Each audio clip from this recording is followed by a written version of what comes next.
Yo, what is going on, guys? Welcome to today's video. In this one, we're showing off the new wheels that we bought and also the new tires that we bought for the SN95 Mustang.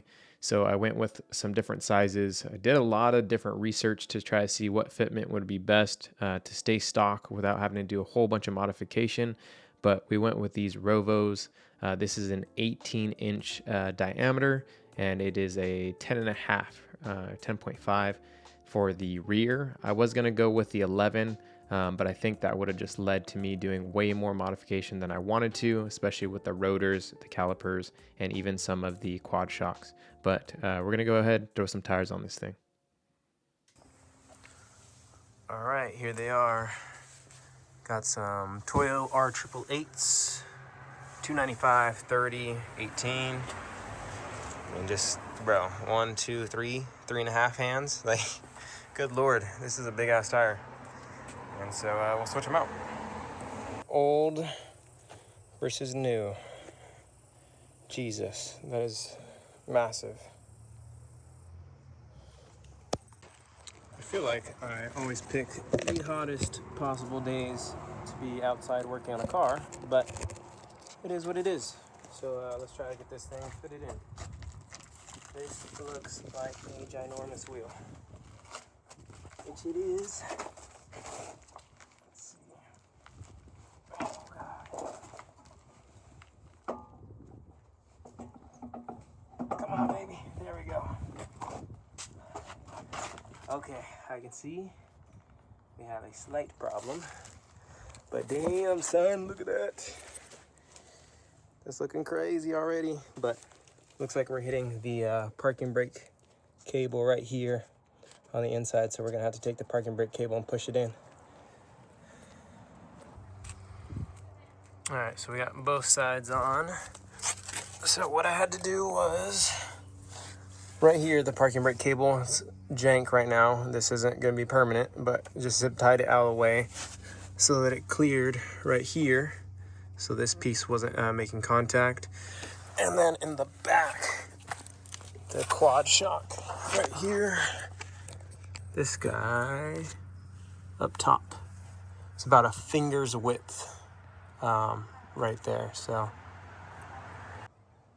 All right, so this is where we are at with the parking brake cable. What I did is I just put 3 more zip ties, and then we do have this, we have that bracket right there, and I wanted to attach it to the body, but I think it'll interfere with the lower control arm and its movement. And so I did that on the same side. On this side too, you can see I have all those zip ties holding it back so it's not actually touching the rim. But then we'd have that lower hanging bracket right there on the left-hand side. And so I'm trying to figure out how to make that work. But most likely what we'll do is I will go ahead and put a bracket together. So here's what I have right now. This is what we're working with. I have this piece, which was the original on there.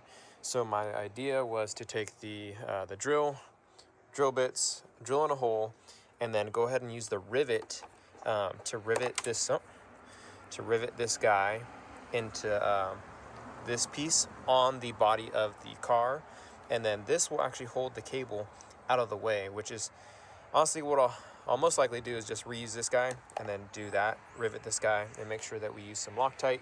But I will most likely have to use the cutoff wheel to get the bracket, because if I go ahead and go back to it and show you what this bracket looks like, this bracket is a very weird shape. It's like an L, and I can't bend it while it's on the car. It's just more likely to damage the parking brake cable. So what I'll do is I'll just probably use the cutoff wheel, cut through this collar right here, and then use that piece that I just showed you guys, and probably either rivet it right here or something to pull it a little bit closer to the center of the car so that we get a little bit more movement away from this wheel. Like I said, definitely don't want to be driving and have either damage happen to the wheel or to any of the suspension components or the parking brake cable. So most likely what I'll do now is just use the cutoff wheel and get these off.